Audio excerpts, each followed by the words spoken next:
Hello guys, this is your friend Naruto Fanfictions and we are back with a new fanfic. Which is what if Naruto build his harem with Mai Samui and Temari Part 1. And if you enjoy this fanfic then please press the like button and subscribe to my channel for more fanfic like this. And now let's start the fanfic. God's Gift. My name is Naruto Uzumaki. Currently I'm 16. Still a mere genin, and yet here I am facing the very person who had just destroyed the village I loved, killed Kakashi-sensei, Shizune-chan and countless other people. Me, a mere genin, stood across from what could possibly be the strongest shinobi of all time.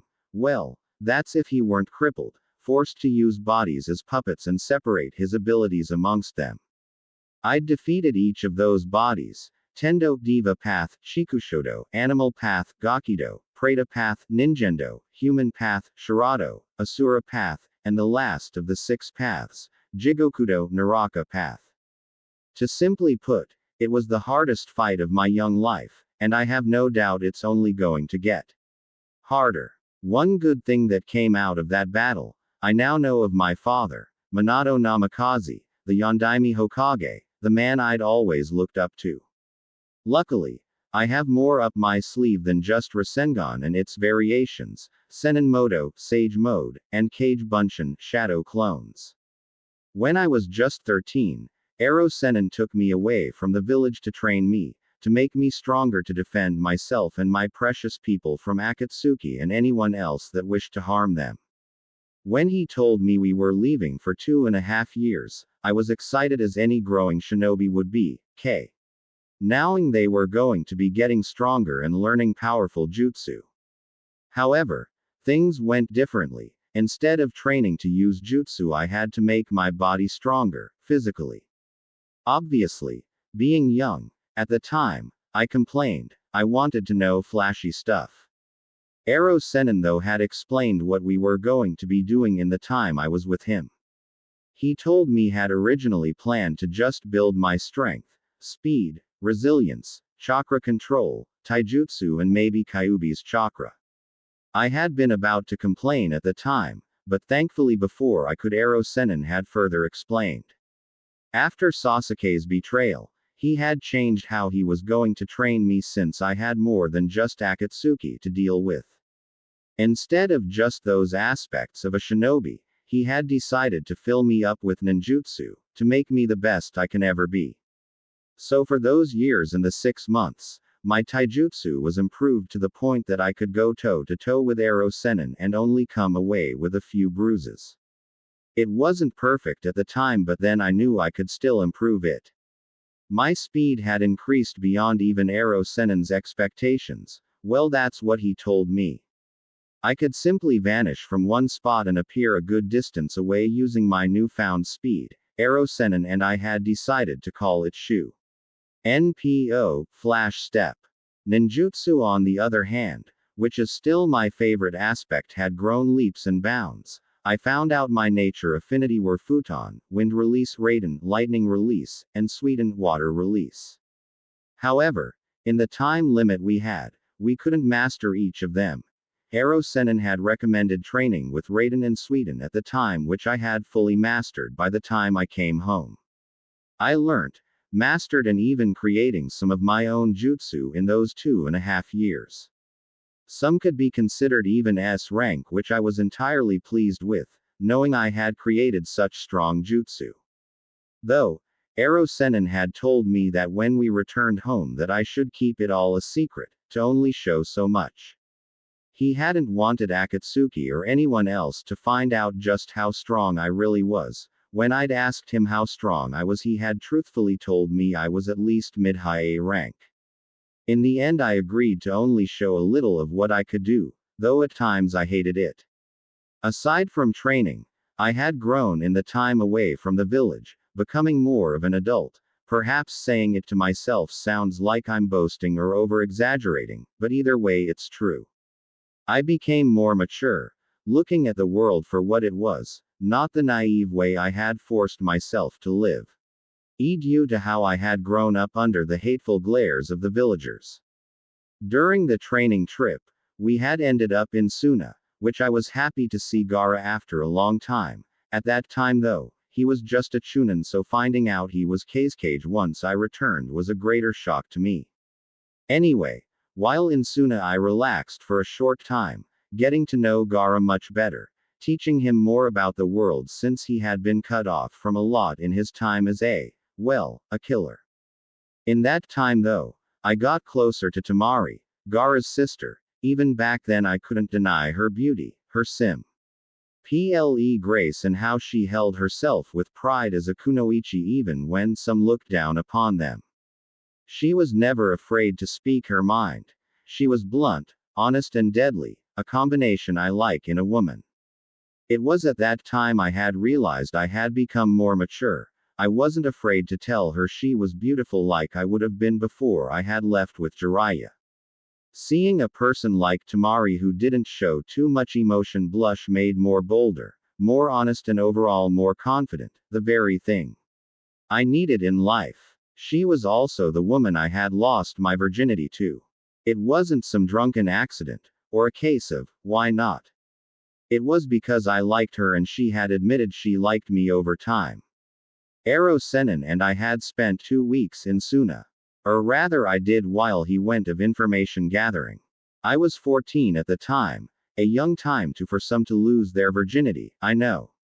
In the second week, Temari had told me she liked me, as more than a friend. I had been shocked that someone so beautiful would even like me, but hey, I wasn't complaining. She had gone on further explaining that she was attracted to my strength, both as a shinobi and person. To her I was the hero who saved her little brother from becoming a monster for life. I had denied her claim and told her I was no hero, but she shut me with a kiss. A kiss that had truly shut me up. Even when it ended, I wasn't proud of my mind blanking on me or my brain stopping from functioning back then. After that, we had talked about everything. Few kisses were shared once I had become more comfortable around her and kissing her very soft and sweet lips. I had explained to her that being in separate villages would make any kind of relationship difficult.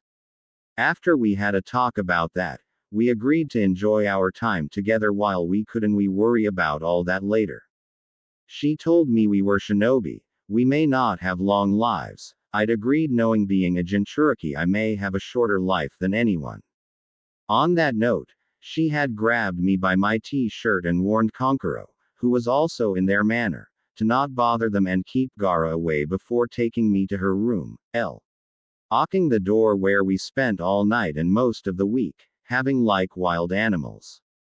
When I'd left at the end of the week, I'd kissed Temari with everything I had and left after promising her that we would be seeing each other again. Beforehand, I had told her that should I see her in Konoha, we would have to play dumb with each other, acting like we hadn't seen each other in years, to not let anyone know of what had happened, and to keep his possible enemies inside the village and outside in the dark. Seeing her once more in Konoha though after I'd returned had ignited that fire within me that burned for me to touch her, to taste her lips on mine and to simply ravish her on the spot if I had to. After that meeting with Tsunade, on the way out Temari had slipped me a note of where she was staying in Konoha and to meet her that night. It was torture having to wait all day to see her, but when I did, it was worth it. We'd made love all night long, and even into the morning, and yes, I mean love. Before she had left the village to go back to Suna, we'd had that talk about us. We ended up agreeing we would be together. She admitted she loved me and I too admitted I loved her. The time in Suna had helped each of us understand that, especially when we weren't with each other. Seeing her again after so long had cemented that feeling, leaving me with no doubt of how I'd felt. Yes, a long-distance relationship was difficult, more than that even, but through summons we had kept in touch after getting Gaara back. Even now, as I stand before Nagato, thinking of what to answer him with, I long to touch her. Just to simply hold her delicate fingers between mine, her blonde locks to brush against my face as we hug, kiss and lie in bed together. But no, if I want that peace, I have to make sure I survive in this hellish world that had given me so many enemies. Anyway, getting back to my true abilities. For the entire time I was back in Konoha, from Gaara's kidnapping, Asuma's death, mastering my futon, completing futon, Rasenshuriken and even Peens, no, Nagato's attack on the village, I kept my true abilities hidden. I hated lying to all of my friends, Kakashi Sensei and Yamato Taicho, especially when they helped me with my futon. I had wanted to tell them I could use two other elements, that I could similar jutsu to Chidori and Reikiri, but I was too afraid that if I did, then people I don't want to know may fin D out, like Danzo.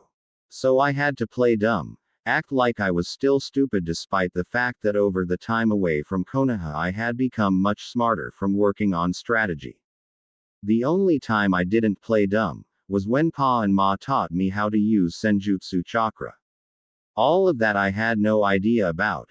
Ero Sennin had mentioned there were many types of chakra before and I had believed him obviously, but I had never asked what those various chakra were. If I had, maybe I could have learned to use Senjutsu chakra before. The feel of being connected to the earth was unlike anything else. It felt pure, more pure than anything I had ever felt before.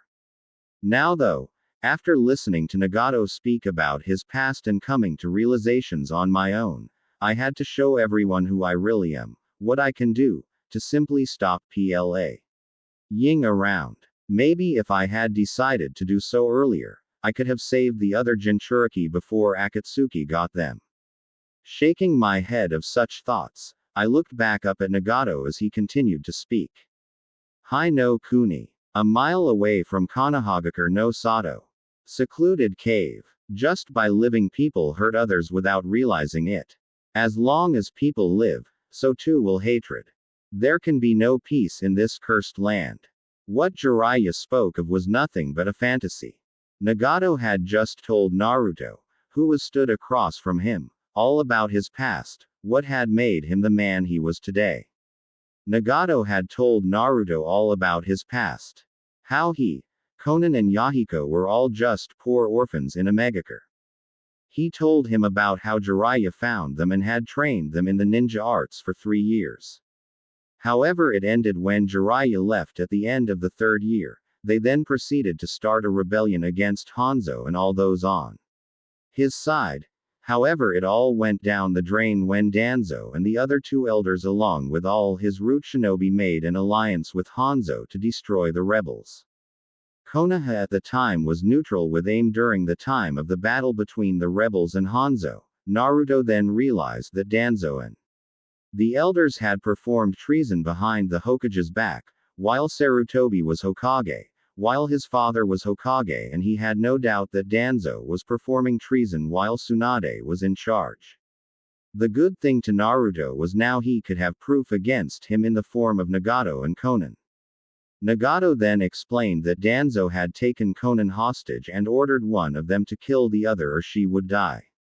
Nagato refused to kill Yahiko, but Yahiko didn't want his friends hurt, so he ended up attacking Nagato and got Nagato to stab him. Yahiko had smiled and gave Nagato one last hug before dying. Nagato had become overcome with rage and attacked the entire army that were there. He was the one who had given Danzo that scar across his eye. He had even killed Hanzo, but his legs were severely damaged. After that, Nagato had made Yahiko his first body and then he created the Akatsuki to create peace. I lost so many more friends in battle after that. So many friends, so many people kept dying. Everyone in the land of fire crows about peace, but each mission Konoha undertakes funds the war. The people of the land of fire know they are in conflict in the war, yet they hypocritically speak of peace. The peace of the big countries is built on the sacrifices of the little countries. Now you see my reasons. Back in the village I asked you if you had a better solution, do you? Nagato asked. Naruto was silent for a moment. That may be true. Quote. He said softly as he pulled out a book with the title, The Legend of the Gutsy Ninja, and remembered Jiraiya's words. I believe the time will come when people truly understand one another. I think you're right. Naruto said, shocking Nagato. Really? Nagato asked with wide-eyed. I understand you. But I still can't forgive you. I still hate you. Then let's finish this. Nagato stated, moving to get out of the machine he was placed in. But, Nagato stopped as Naruto spoke, the blonde's blue eyes fixing him with a gaze filled with so much determination it was almost frightening. That Ero Sennin believed in me, so I will believe what he believed in.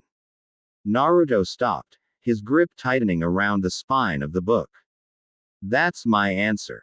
Nagato's rippled eyes had gotten wider as the blonde spoke. I won't kill you. What is this boy? Conan wondered to herself, staring at the blonde in question with shock and awe. Never before had she seen so much determination in someone's eyes, well, besides Yahiko, that is. You won't kill me. Nagato turned the statement into a question, more for his benefit than anyone else's. The words repeated over in his head, and he couldn't help but wonder how such a young man could be so determined after being given the short end of the stick since the first day of his life. You will believe in what Jiraiya believed in. I see, so that's your answer. He looked at Naruto for a moment before shaking his head with incredulity. So, should we just sit here and wait for you to bring peace to the world? He asked rhetorically as he inclined his head to move forward. Give me a break. How can I believe in Jiraiya now? There's no such thing as real peace. Naruto looked up from the book. It's impossible as long as we're living in this accursed world. Then, Naruto spoke up after a moment, his sage mode still active. I will break the curse. If there's such a thing as peace, I will find it. I won't give up. Nagato's eyes had gotten wider with each word spoken before looking at the young man in bewilderment. That's, words eluded him as he tried to say what even his mind couldn't place together. Conan looked at her lifelong friend in alarm at seeing him so shocked and simply taken aback. Nagato, what's the matter? Those words, Nagato uttered, staring down at the blonde. That's right, those were lines from this. Naruto spoke low, looking down at the book in question. The first book he ever wrote. He wrote this book to change the world. At the end, he says he was inspired by a pupil of his to write this. That was you, Nagato. Nagato looked at him in further shock, his Rinnegan glowing from his emotions. What? Nagato muttered. Is this just a coincidence? Naruto hadn't finished yet though. And the name of the main character is Naruto. Nagato's wide eyes hadn't lessened in their intensity, only rose. So my name is a precious memento of him. I can't just give up on and stomp of this memento. I will become the Hokage, like my father before me. And I'll make sure there's a place for a Megakure, too. Believe in me. He almost pleaded at the end. Nagato stared at him for a moment, and for that single moment, he could have sworn he saw Yahiko's translucent figure hovering behind Naruto as if they were one in the same. We studied under the same master. I told you before that we should therefore be able to understand each other. Then, I was just joking, but now, you're an odd kid, you remind me of myself when I was younger. Nagato, Conan whispered to herself, glancing at the red-headed shinobi. I couldn't believe in what Jiraiya believed in. Or, in the man himself. A different path. In you, I can see a different future. Nagato looked up into Naruto's own startled sage eyes. I will believe in you, Naruto Uzumaki. Naruto let out a breath and a weak smile as his sage mode finally ran its course and returned his eyes to their shocking blue color. Thank you, Nagato. He whispered in relief. Naruto Uzumaki. Nagato spoke, gaining the boy in question and Conan's attention. Before I die, there are a couple things I must do. I wish to give you a gift, one that will allow you to bring peace to the world, as you want to. Quote. What? Naruto questioned with a confused look. He may have gotten smarter, but at the moment he just couldn't see what Nagato meant. My eyes, the Rinnegan, will be put to better use, in your care. Nagato said, drawing a gasp from Conan while Naruto's eyes had gone wide and mouth agape. You have more potential in you than you realize. Just looking at you, I can tell you're stronger than you show or even understand. I don't understand, Naruto told him truthfully. You have power locked away within you. You are of the Namikaze clan, a clan blessed with a Kekkei Genkai, the same one that allowed your former Hokage and father, Minato Namikaze, to create the Hiraishin. Nagato informed the Uzumaki. How do you know who my father is? Naruto asked with a raised eyebrow. And I don't have a Kekkei Genkai. Like I said, your potential is locked away, within you.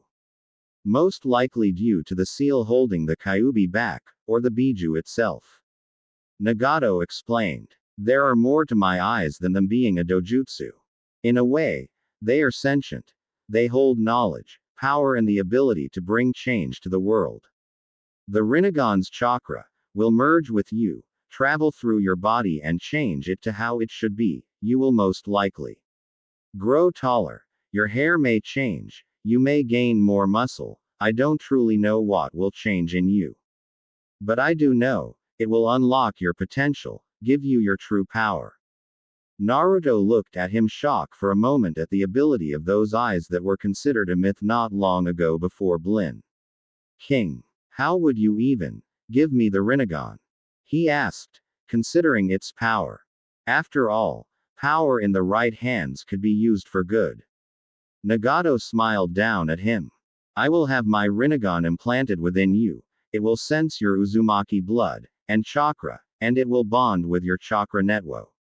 RK, your mind, and bring out who you really are. Uzumaki blood and chakra? Naruto questioned before blinking in shock. Then you're an Uzumaki? Yes. Nagato answered with a sad smile. We are distant relatives, at least I believe so. My family had left the Uzumaki homeland before it was destroyed and moved to Omegakure. He flinched as he felt his life leaving him, bit by bit. Anyway, back on topic. When I have my eyes transplanted within you, I will be passing along everything my Rinnegan has stored. Jutsu, knowledge. You will be able to use jutsu you've never used as if you have used them before. It may get confusing for a while, but over time you will think nothing of it. The transplanting will be painful, I warn you, which is why I must have you be unconscious during the procedure.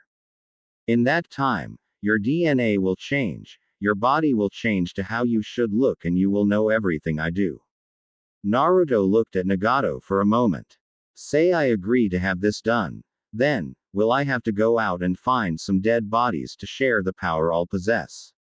He questioned, not wanting to go that far for power. No. Nagato chuckled, shaking his head. I had to do that because when I first used my Rinnegan I used a technique my body wasn't ready for. It left me crippled, unable to use the full capabilities. I was forced to gather bodies, implant part of my power and giving them the Rinnegan to share and split it amongst 6 bodies. You, however, have the healing capabilities of a true Uzumaki, the speed of the Namikaze, and you are more powerful than me even now.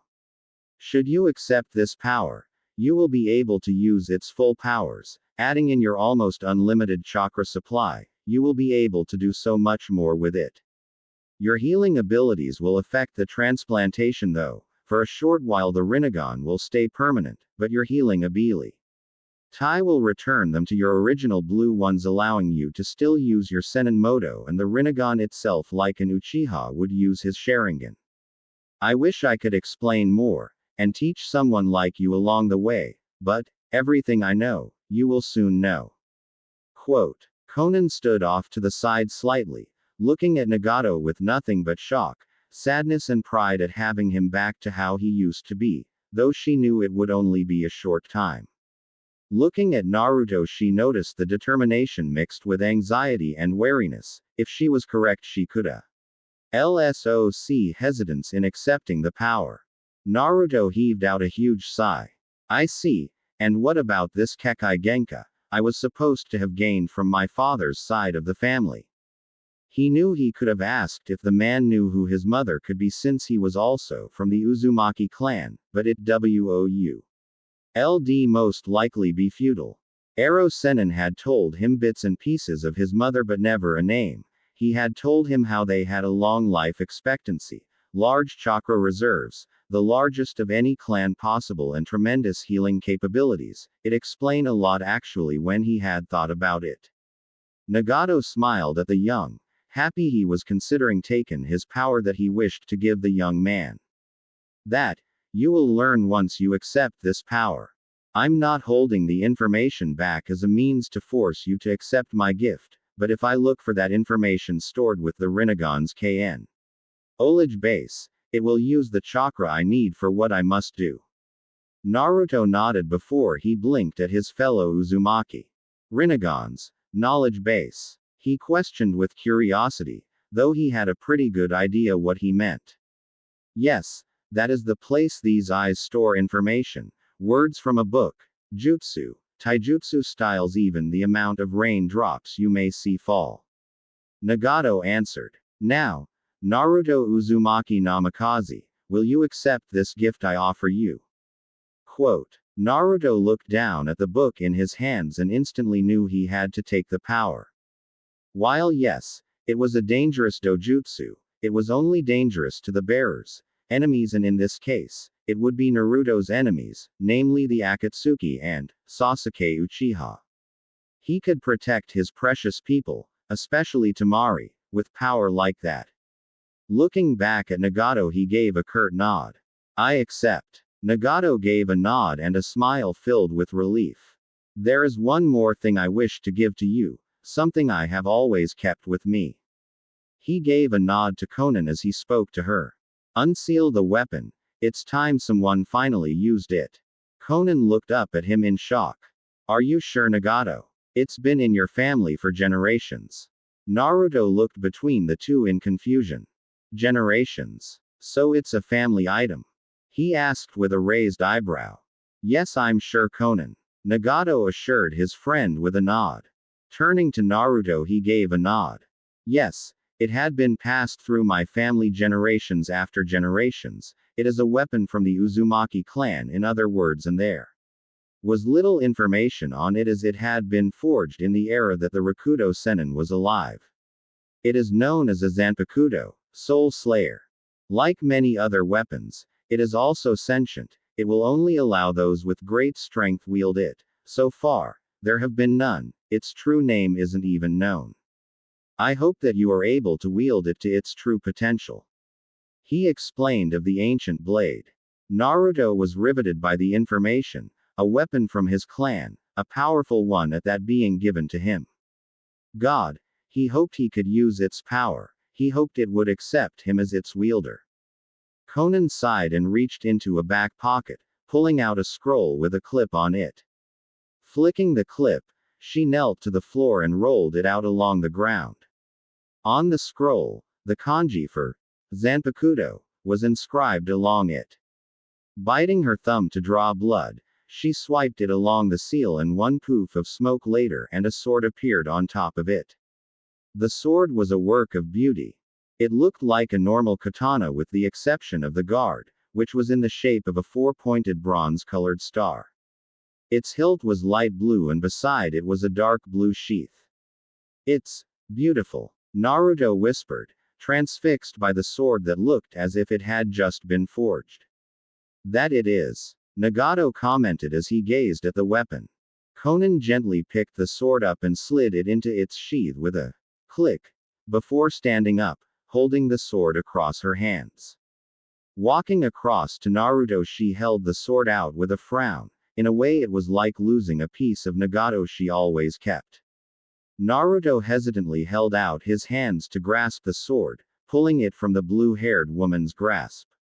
Sliding his hand along the sheath, he grasped the hilt and gasped as a word, or a name whispered through his mind. Hirenmaru, is that your name? He questioned to it. He had been told by Jiraiya and even read up on sentient weapons and how they sometimes held some sort of life or soul within them.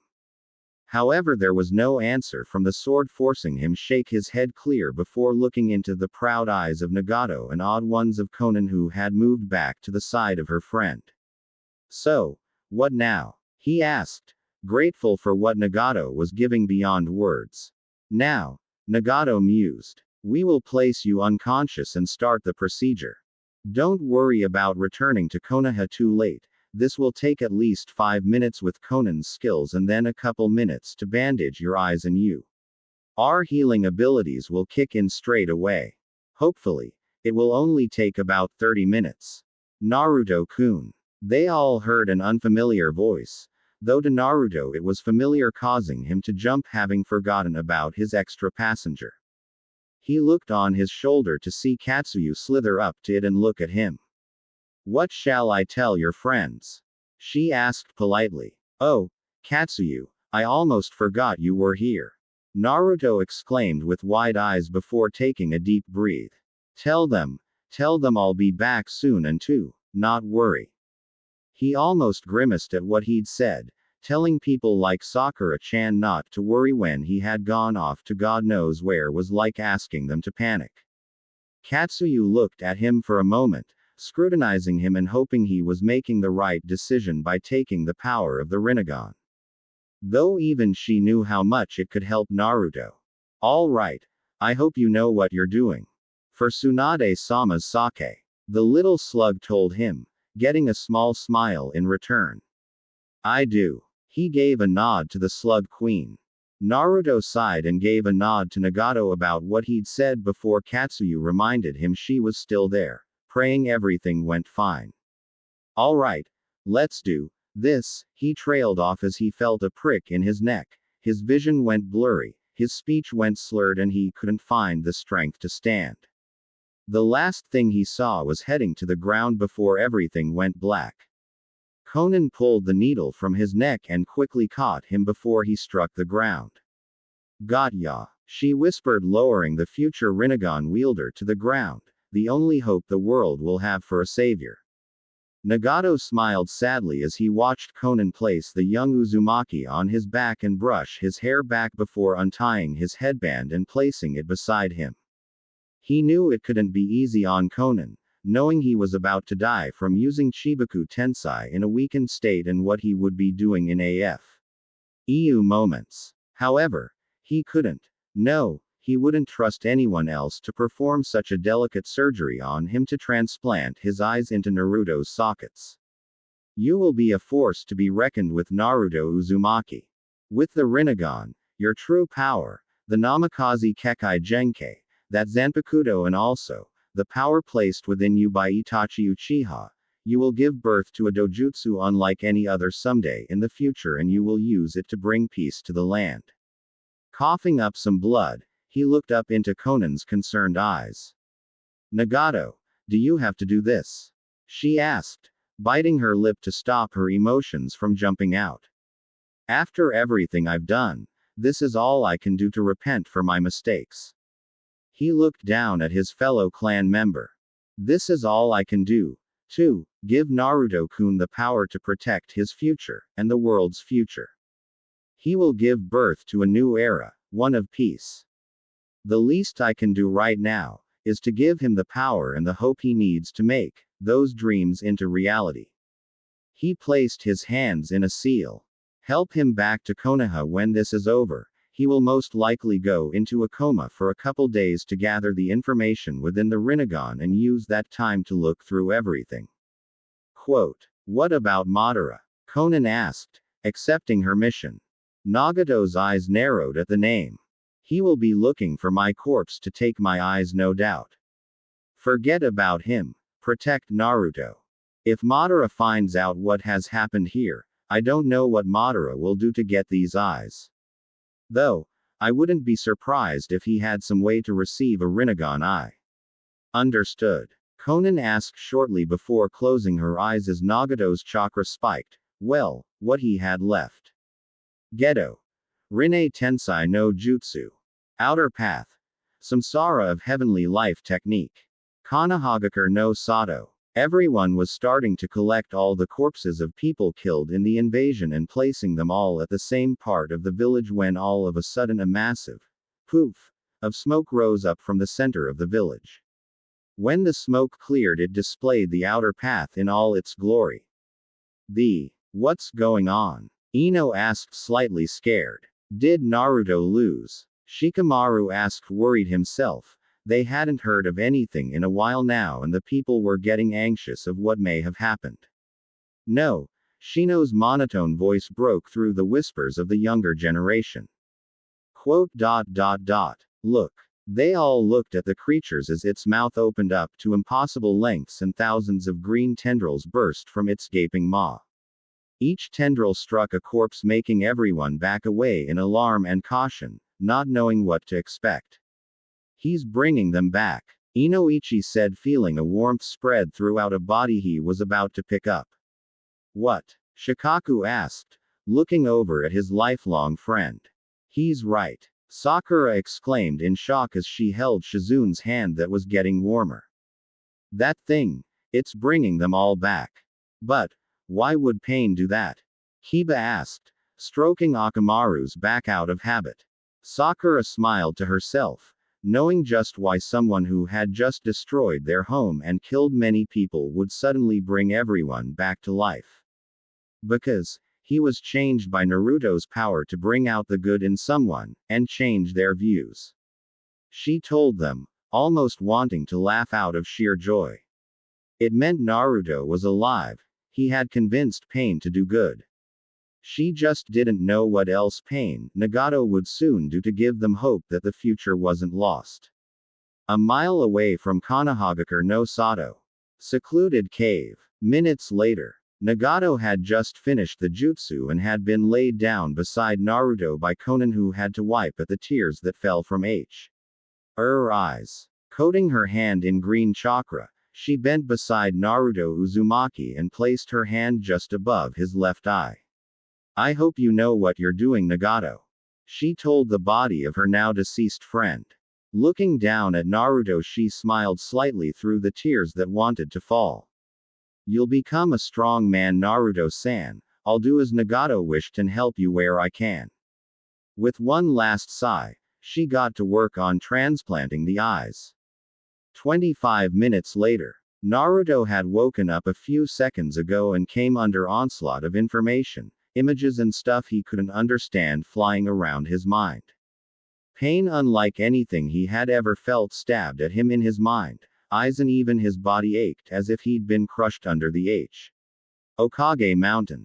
Despite the intense pain, he could see jutsu flowing through his brain, how to use them, what they did, how much chakra they took, when to use them even.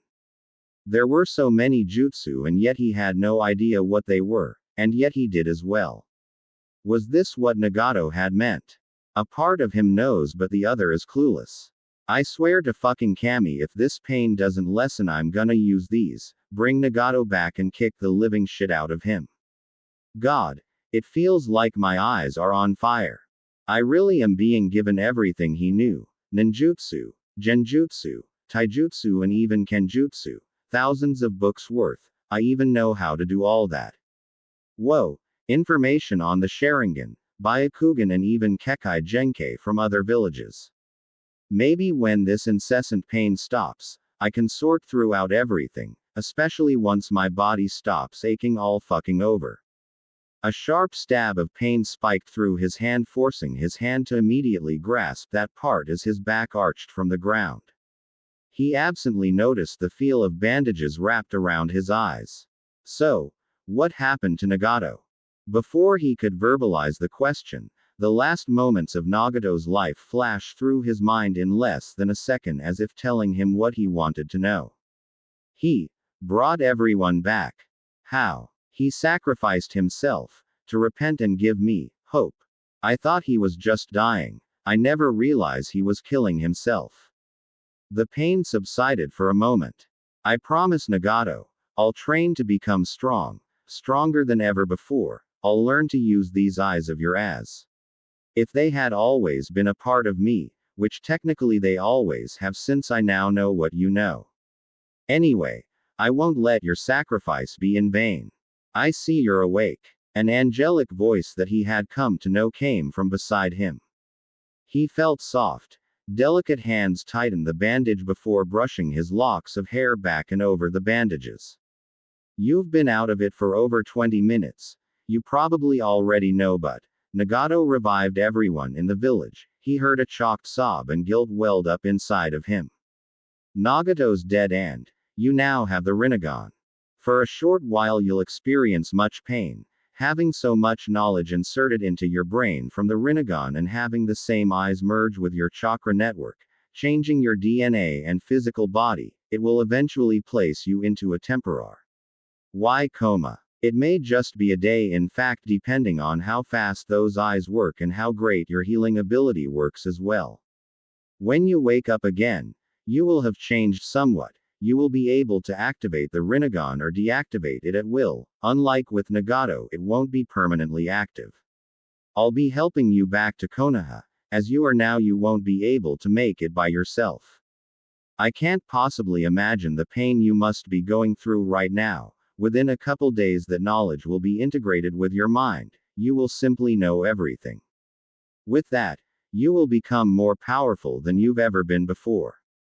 Naruto listened top everything with rapt attention, eyes closed so tightly that they burned stronger from the intense fire that seemed to coat them. Most likely the burning was from the chakra from the Rinnegan fusing with his chakra network as well as his healing restoring and merging his normal eyes with the dojutsu. No wonder Nagato had said being unconscious would be much better. He reached up with his hand, his shaking, no, his trembling hand to grasp Kona's that had moved to his bandages again to fuss with them. I'm sorry, was all he could say. There was nothing else one could say in such a moment. There were no cards for, sorry for taking your only friend's eyes and then him bringing all of my loved ones back at the cost of his life. Then, in a moment of weakness, he felt Conan's head drop to his chest as her entire body was racked with sobs. Tears soaked his chest and it was now he realized he wasn't wearing his jacket anymore. Weakly he lifted other hand, unable to move anything else, and placed it on her head, on her blue hair that felt like silk, funnily enough. It was all the comfort he could offer as his own tears dripped from his burning eyes, tears for a new friend, the death of one of the last two remaining Uzumakis. And more importantly the loss of a brother in arms. I'm sorry. Konohagakure no Sato's forest. 5 minutes later, Naruto and Konan ambled through the forest, well what was left of Konoha's forest, with some difficulty. Konan had one of her arms wrapped around his midsection and had placed his left arm over her shoulder and around her neck to keep him steady through the walk. Every now and again, he would grasp at his head, or flinch, grit his teeth and almost collapse under the onslaught of knowledge being shoved into his mind all at once. Konan had been able to see blots of red appearing on the bandages and could only guess it was tears of blood from the transplantation. After she had finished transplanting the eyes, she had stored Naruto's blue orbs and Nagato's body within a scroll preserved the two since she wanted to bury Nagato properly and Naruto's eyes may be needed in the future. She winced for a moment as she heard a small whimper pass through Naruto's clenched teeth as he obviously tried to hold out against the pain. How do you feel? She asked quietly, not wanting to hurt his ehad, speaking louder. Naruto glanced at her with partially open eyes. He had been able to open his eyelids up slightly without receiving too much pain. What surprised him though was that he could see through the bandages, though everything was a mix of black and white, perhaps a bit of gray as well. In a way, being able to see through the bandages made him really realize he had been transplanted with the Rinnegan. Now if only the pain would stop. His bones felt like they were constantly breaking and rebuilding. Most likely his body was changing as Nagato said it would. It felt like his cells were burning away before instantly replaced with new ones, over and over and over again. Seeing Konan in a blurred image of black and white, he smiled slightly with a grimace. Never. Better. He winced at the sound of pain he made in between talking. We're almost there, Naruto-kun. Katsuyu's soft voice reached his ears as the slug on his right shoulder informed him. She had been slowly giving him chakra to heal him of his previous injuries, so what he was going through at the moment wouldn't get any worse. God forbid if they did. All right. He acknowledged with a slight nod that brought on another bout of pain. Over the journey back, he had been able to see and even feel as information was uploaded to his brain from his new eyes. Even as his chakra network changed due to the Rinnegan's influence. So many jutsu had filtered through his brain, jutsu he had never dreamed of before, and yet he knew how to use knew the hand seals and what they did. It was honestly amazing. Strapped to his waist was the Zanpakuto, the sentient katana that he had received from his fellow clan member before his death. After a couple minutes of walking and pausing a couple of times to get his bearings, they had finally arrived at the large gates that had managed to survive the attack. Walking further in, still held up by Conan, they stopped just inside the gate as they came upon a scene that Naruto would have embedded in him for his entire life. Every villager, shinobi in hell he could swear there were animals. All of them were stood in a large gathering apparently waiting for him. You did it, Naruto! Shouted a shinobi. Welcome home, Naruto! Exclaimed a civilian girl. You're a hero! Cheered another shinobi. We believed in you! Cheered a section of ninja. Thank you, Naruto!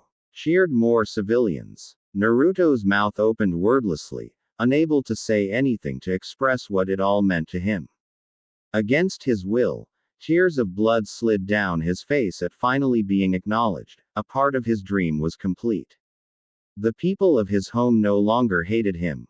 Well, there probably will some, but seeing everyone gathered just for him and cheering loudly, he felt like he was at the top of the world. Until a stab of pain shot through his body, almost making him collapse. Naruto! He heard a familiar voice shout. Looking up, he was able to just catch a bob of short hair. Unfortunately, seeing in black and white at the moment, he couldn't see the color, but he couldn't mistake that voice as he felt and saw a hand coated in chakra hovering over his eyes. Sakura-chan. He whispered weakly. Yeah, he heard, though this time her voice contained joy and sadness at the same time. I don't know what you did, but everyone's alive. Kakashi-sensei is in a medical tent we managed to set up. CKLY. He had tried to come after you and bring you back, but his body was too damaged to do anything. I was going to come for you when Katsuyu explained to me about everything that had happened and your eyes. He felt her hand against his cheek as she lifted his head to see her shed some tears, and he realized he'd never seen her really cry, not for him anyway. Are you sure this is the right thing to do? Sakura had been terrified for her teammate and also the young man she was beginning to admit her growing feelings for. After hearing from Katsuyu that he was going to confront the real pain, she'd almost been given a heart attack, and remembering the look on everyone else's face at the time, she doubted she was alone in that one. Then not long after, everyone had been revived with Katsuyu explaining that Naruto had convinced Pain to believe in him, still shocking to her even now, and then that Naruto had accepted the power offered to him and what would happen. She hadn't wanted to believe it at first, knowing and understand just how much pain he'd be going through assimilating so much knowledge all at once and having his body change. Even now she could see he had gotten slightly taller, his hair had gotten longer, and if she was correct, the was red highly GHTS appearing. She could also clearly see the dabs of red spots on the bandages, the dry blood tears down his cheeks, and it almost made her want to cry that he would go through so much to protect everyone. Naruto grasped her hand in one of his trembling ones. Even now, when he was in love with Temari and in a real relationship, his feelings for Sakura hadn't lessened at all. Though, he had a good idea that in the near future, with being the last of two clans, he would be forced into something that the finally cooked up. He would definitely have to talk to Temari soon. I had no choice, Sakura-chan. With this I can protect everyone and bring peace to this world. He sighed, letting loose a shuddering breath. I won't have to run from Akatsuki anymore. With these eyes, I'm already beginning to see more clearly now. All my mistakes, every wrong decision, I can make up for them now. Naruto, Sakura whispered, temporarily ignoring the cheering from behind her and their friends coming up to them from Seian. Naruto's state. Come on, you baka. I've set up a medical tent for you. She gave a nod to Konan, still unsure of how to act around her, especially since she still wore the Akatsuki cloak. Naruto gave a small nod, barely feeling the pain anymore or anything in fact as he slowly slipped away to UNC. Consciousness. However you say. He trailed off and Sakura knew he must be in a lot pain for him being okay with going to anything remotely like a hospital with no hassle. Though, seeing her teammate flinch and whimper, she couldn't imagine just how much pain he was in, considering he could usually be dealt a lot of pain and walk away with his goofy grin. Konohagakure no Sato. Naruto's medical tent. 2 days later. Kakashi Hatake, Konohagakure Jonin, former student of the Yondaime Hokage, known worldwide for his use of the Sharingan, nicknamed Kopi Ninja no Kakashi, Copy Ninja Kakashi, and Shish. Ringan no Kakashi, Kakashi of the Sharingan, was currently stood at the entrance of Naruto's medical tent on the inside, so he was able to see Naruto's current condition. As soon as he had awoken a day earlier, he had been debriefed by both Sakura and Konan, former Akatsuki member. He had obviously recognized her as soon as he saw her, but since he was the type to find answers before taking action, he listened to Sakura as she explained what had happened while he was unconscious. Pain bringing everyone back, which was a given since he was alive himself. Pain then giving Naruto the Rinnegan and everything the man knew. Obviously it was consensual, as Konan had told them the Rinnegan would only accept Naruto as its wielder that way. The fact a dojutsu was practically sentient in the manner that it stored information in a sort of database, and would RGE its own chakra with Naruto and changing his physique to how it should be, was scarier than he'd like to admit. It went to show that the Rinnegan was no simple dojutsu. They had told him Naruto had been in terrible pain after the transplantation from having the Rinnegan already merging with his chakra pathways and implanting all knowledge within Naruto. Konan had told him that on the way to the village, the Rinnegan had been active since Naruto could see through the bandaging, but everything was black and white. That had reminded him of the Byakugan. However, when Naruto had blacked out after entering the village, they'd noticed that Naruto was healing faster than they, or even pain, or was it Nagato now?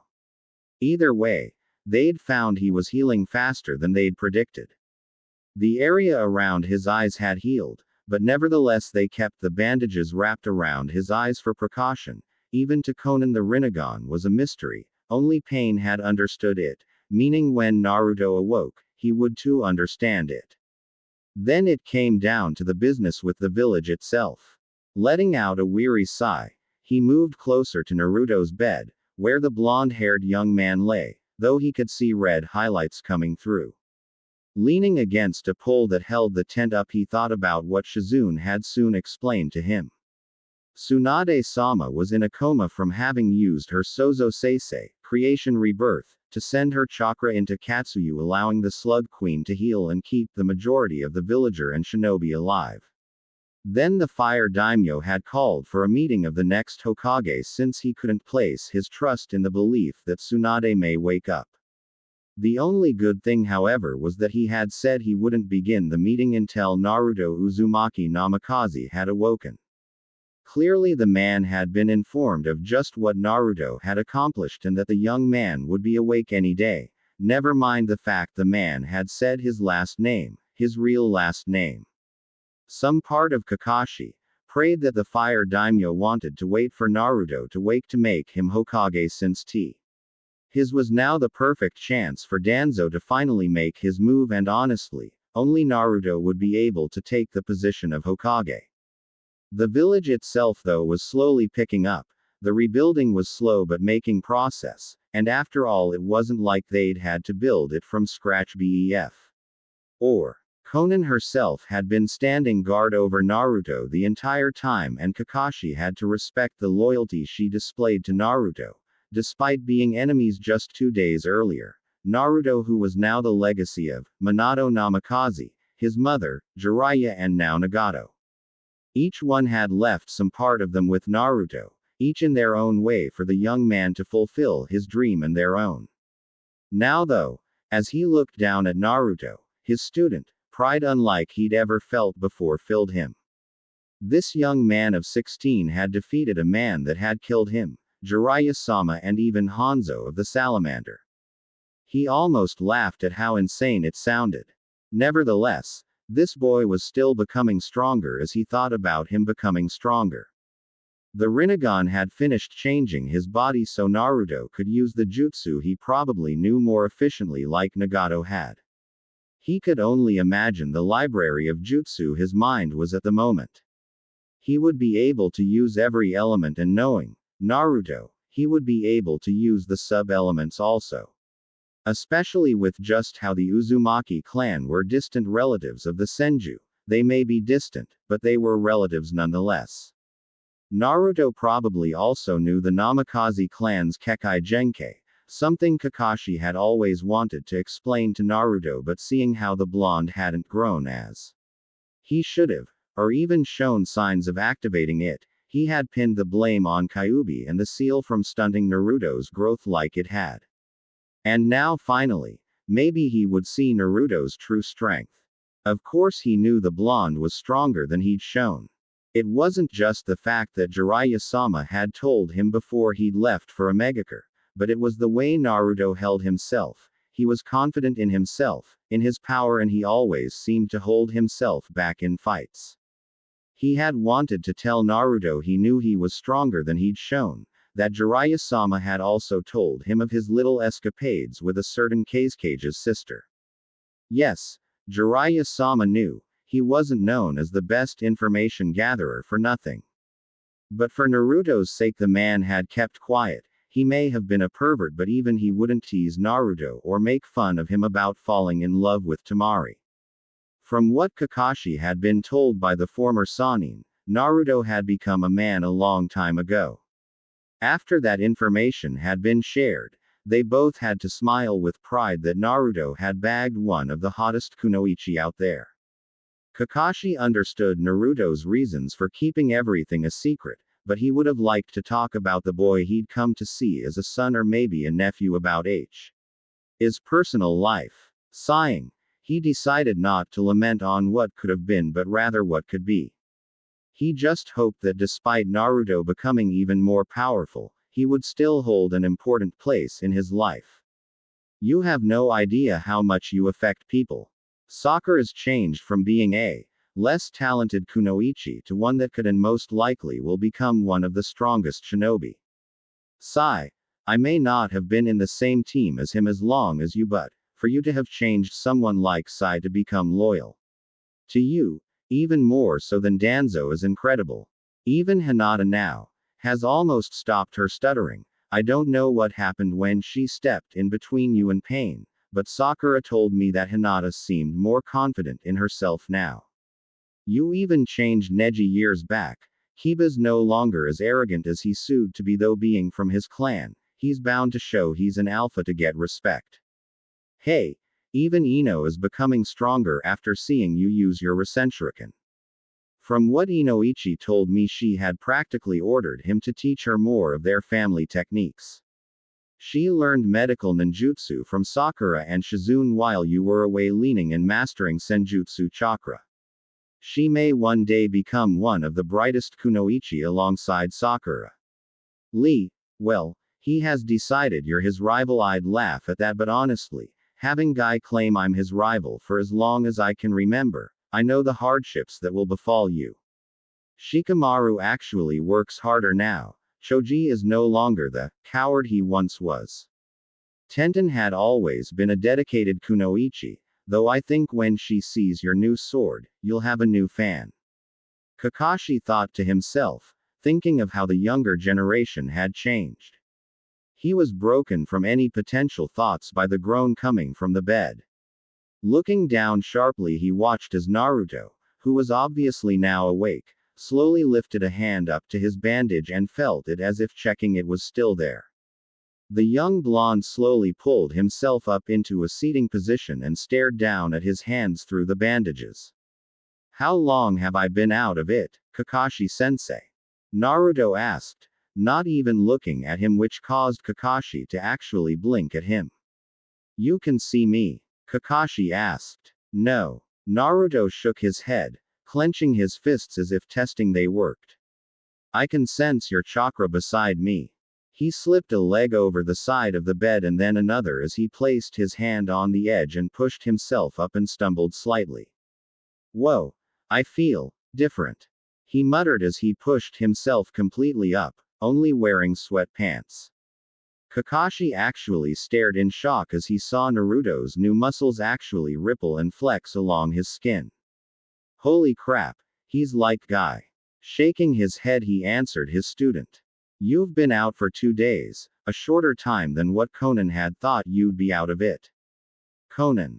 Naruto questioned, glancing back. She's still here then? Yes. Seems like you've gained another follower.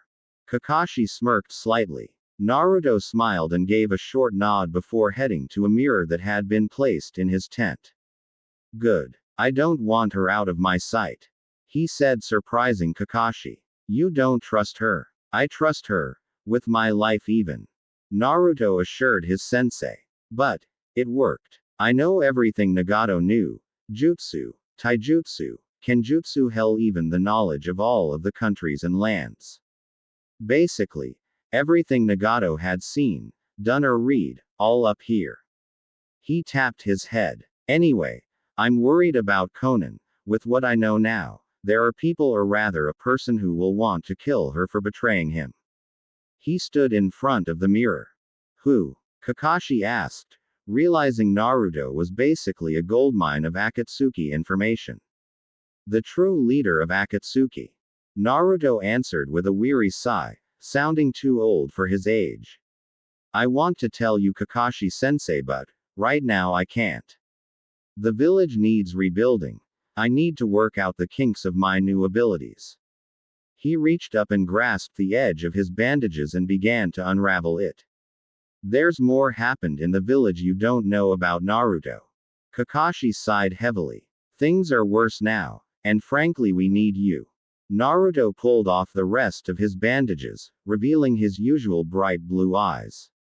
His healing had restored them and he could feel the Rinnegan within them. With just a pulse of chakra and he could activate them, but it was too early to attempt that, especially in the village. He looked in the mirror and took note of his changes. He now stood at the full height of 6 feet 1 inch with blonde hair that held red highlights reaching just past his shoulders while parts of his fringe shadowed his eyes.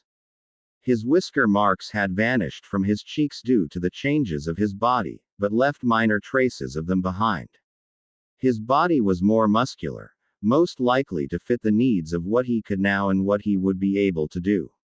His face was more rugged, gone was any baby fat, and in place was a younger version of his father, except a bit more muscular.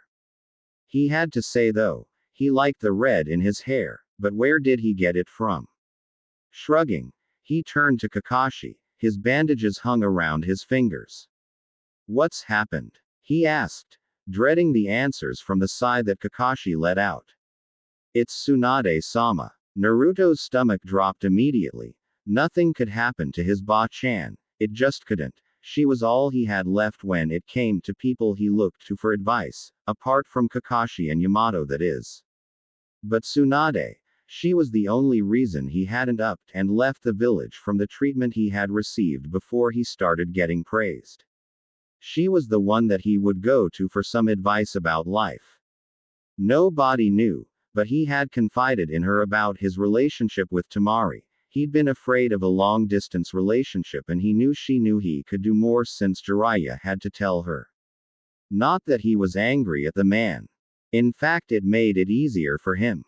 She'd been the one to suggest communicating with summons, she'd been the one to make sure no one disturbed Temari or him when she'd been in the village after he'd returned. Losing her now, it would shatter him. She's fallen into a coma. She used her unique jutsu to give all of her chakra to Katsuyu. She saved the majority of the village, and I know it may not mean anything, but she did the Hokage's job. Kakashi looked at Naruto to see him angrily push against the temple, willing tears away. But when I left, she was fine. Naruto shook his head and gazed at Kakashi, his blue eyes flashing a light purple, his Rinnegan for a second before going back to blue. It was barely noticeable. I won't begin to understand your connection with Tsunade-sama, Naruto. But, when you left to fight Pain. Nagato. Naruto corrected. Call him Nagato.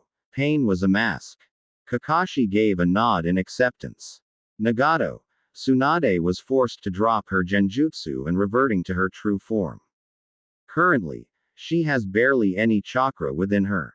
You should be proud of her, Naruto. Years ago she would have never dreamed of saving Konoha until she met you. While you may not like what had happened, she did her duty. She protected lives ahead of her own. She did what she could to protect her home.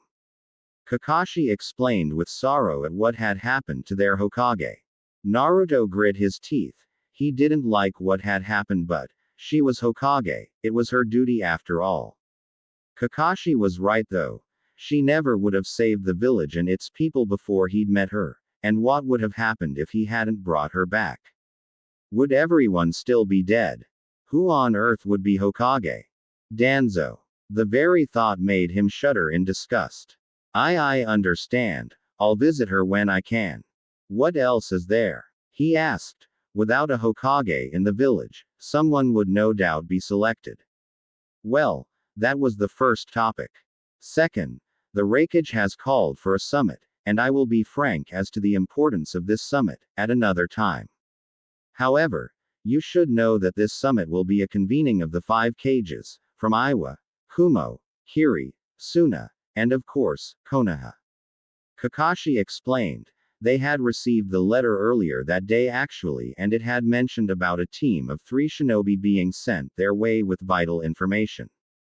I see. Naruto nodded. But, we have no Hokage, right? Quote. Right. This brings us to the last topic.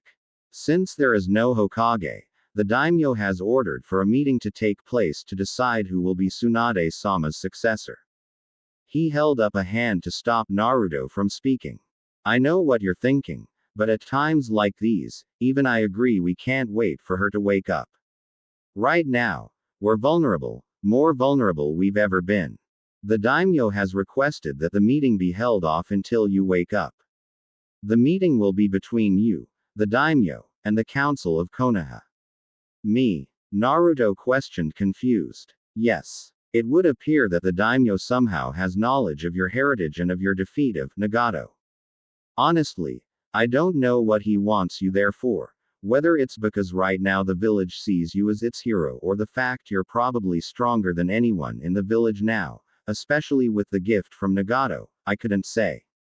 Quote. Naruto gave a nod to what his sensei had said. He wouldn't brag and say he was the strongest, but he knew once he got the hang of the Rinnegan and the repertoire of jutsu and everything he has now, he would be pretty damn formidable. Especially since he doesn't have the drawbacks that Nagato had from sharing his abilities amongst bodies, instead he held each and every power. When will the meeting be? He queried. He wanted to see Ba-chan as soon as possible. I'll have to go see the daimyo and let him know you're awake. He was the one who requested me to check up on you and report back to him. In the meantime you should go stretch your legs and see Tsunade-sama. She's currently in her personal tent just down the way. I think Sakura, Ino and Shizune were looking over. Kakashi told him as he lifted the curtain at the door to step through. And Naruto, I'm sure Jiraiya would proud of you. Naruto gave him a smile and nod as Kakashi left. Naruto looked back to the mirror, admiring his new looks and inwardly hoping Temari didn't mind the change. Though he knew she wasn't the shallow type of woman, girl to simply fall out of love because he looked slightly different, well older he'd saw. Why, and without being arrogant, he would have to say he even looked more handsome. So, Ba-chan is in a coma. The Raikage has requested a summit of the 5 Kage. I wonder what's up with that for him to take such an action all of a sudden. And now the daimyo is here to select a new Hokage. No matter what, I can't let Danzo take the position. With the knowledge I now possess, I can show Danzo for what he really is. He thought to himself, assessing everything that he'd been informed of. He looked over to his bed and saw his new katana, or rather his zanpakuto, stood up against it. Walking over to it, he grasped the handle of it and sighed. This sword was the only connection he now had to his mother's home village. Well, he guessed it was his mother's village since his father had been born in Konoha, concluding his mother's name was Uzumaki, something that gave him some peace of mind. What did you call yourself again? Ah, Hirenmaru, is that it? He tried to communicate to the sword since it had spoken through his mind once before. Nothing came through, though, making him sigh. Maybe he wasn't ready to use it to its full power yet. He knew sentient weapons were always more than just a metal blade. Usually they had abilities and even a mind of their own. Take Samahata for instance, a sword that absorbed chakra and only allowed Kisame Hoshigaki to use it. Zabuza Momochi's Zanbeitu, Kubikiribocho, decapitating carving knife, would repair itself by absorbing the blood of its enemies. Who knows how many more weapons were out there like that.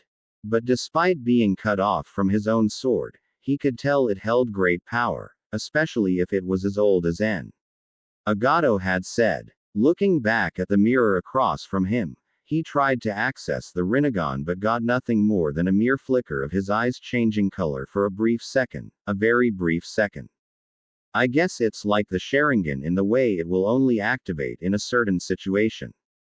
Despite it being from some who had activated it permanently, it must be because it's new to me, and since it's sentient as well, it must be waiting for the right moment before it grants me the ability to use it. He concluded to himself. Shrugging, he decided that at the moment he didn't need to worry about it. He could still use all the other jutsu he now knew for the many elements, and even though he could use the dojutsu, he knew he could use all the elements now and even sub-elements. It was kind of strange to him when he thought about it. Knowing new jutsu and even knowing he already knew how to use it was a little confusing, but he had no doubt over time he would get used to it. It was Nagato's memories, though, that was weird. While he had first though Nagato's and his own memories would merge, it wasn't that case. Unlike his jutsu and other abilities he could now do, which were in fact merged with the knowledge of what he could already do, giving the impression he had always used them, etc. The memories were completely different. He could almost picture two doors within his mind, the primary one that held his own memories, always accessible to him, and a secondary door behind that one, the one he could open up and pick all kinds of things from the door, including the knowledge of the Namikaze Kekai Genkai. He closed his eyes as he felt a rush of information download into his mind. Jinten. Swift release. Naruto gave name to the Kekai Genkai passed down amongst the Namikaze. The same one that allowed his father to come up with the idea, create and master the Hiraishin. When he had spoken with his father, which still felt strange to call the Yondaime such a thing, the man had told him that the Hiraishin was a technique only his blood could learn, and one day he hoped Naruto would learn it eventually. He hadn't understood at first, but now he understood. It was only a technique a Namikaze could learn. Jinten ninjutsu were techniques that could be used to move at virtually instantaneous speed, granting the user an advantage over opponents with greater strength. It was like an upgraded version of the Shunshin no Jutsu, body flicker technique, and then the Hiraishin came afterwards. The Hiraishin, though, he could now understood how it worked. By using the Kekai Genkai Jinten and Kuchio's no Jutsu, summoning technique, which revolved around manipulation of time and space rather than accelerated movement, it allowed his father and hopefully someday himself to, instead of bring something to them, it allowed them to be sent somewhere else. Many would say that it was basically just the opposite of Kuchio's no jutsu to sending themselves somewhere, but upon arriving at that spot, the user would need some technique of Kekai Genkai that involved some sort of speed to land safely without any damage and to actually survive the journey and not be torn apart from the inside mid-sending. He still had a long way to go before he become the shinobi he would one day be. He had much jutsu to learn, or rather get himself comfortable with, since he had technically learnt them. He had to access his Namikaze Kekai Genkai and now his transplanted Kekai Genkai. Never mind, he had to communicate with his sword somehow. Sighing once more, he looked over to the corner of the tent where there were clothes folded up and decided to get changed and get out of the tent. He had spent the past 2 days unconscious. He needed to see the state of Ba-chan before he could truly believe it. And it was finally time he stopped playing the dumb card. It was time he revealed who he really was from now on. Tsunade's personal medical tent. Ino Yamanaka was a member of the famed Yamanaka clan, which was made famous during the Third Great Shinobi War due to Ino's father Inoichi, who had been a member of the Ino Shika-cho trio. A team that had used extraordinary teamwork to defeat enemies and opponents far tougher than they were, making Hem one of the more feared people during the war. The Yamanaka clan was also well known for their jutsu that allowed them to invade the minds of their opponents, making them wonderful interrogation experts and also allowing them to turn their opponents against their teammates. At one time, Ino was just like any other young girl, fawning over Sasuke Uchiha, otherwise known as the last Uchiha. His dark, handsome and mysterious personality always seemed to attract the young girls. However, reality had struck her like she'd been slapped by the Hokage mountain itself when she'd seen Naruto Uzumaki carried through the village gates and to the hospital with a hole in his chest courtesy of Sasuke's Chidori. She hadn't wanted to believe at first. Heck, who would want to hear your crush had tried to kill his teammate all for the sake of power? And that teammate had been the one that she'd started to see as more than just the dead last he used to be. It was that moment of her life that she'd realized she had wasted most of her academy life drooling over someone who cared for nothing but revenge. That had been the last she'd heard of Naruto until Sakura had told her that Naruto was in fact leaving the village to go train Jiraiya of the legendary freakin' Sannin. That had been a shock to her system. The fact someone so strong would be personally training someone she'd looked down upon her own life. It was also just one more reason as to why she had to get stronger. So for those 3 years Naruto had been away, she trained her damn ass off. Ino had trained in medical ninjutsu alongside Sakura under Tsunade-sama's supervision. She had proven to be skilled enough to be able to tell the severity of an attack with just a glance. With the knowledge of plants and flowers she gained in her family's flower shop, she also had the capability to create herbal medicines more efficiently.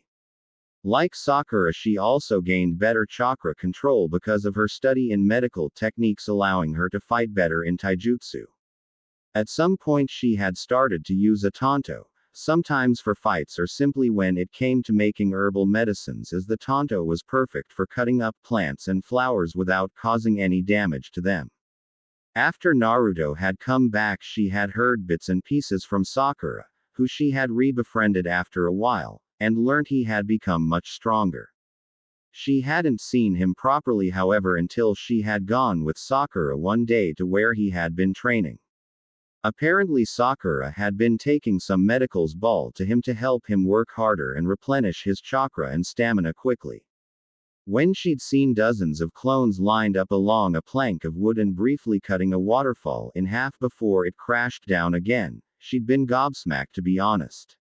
When she'd seen the proud look Sakura's face at the time, Ino realized that despite problems in the past, Naruto and Sakura had become closer than she'd ever guessed. Sakura had explained how Naruto was working on mastering his Futon chakra to complete the Rasengan since it was an incomplete jutsu. ND had simply been floored. She'd seen the aftermath of whatever had been struck by that ball of chakra, and to be blunt, whatever was struck did not survive. The fact Naruto was making it stronger only seemed to make her realize how much stronger Naruto was becoming. She'd planned on getting training from her father on their clan techniques, but then the mission to search for the Akatsuki had come up.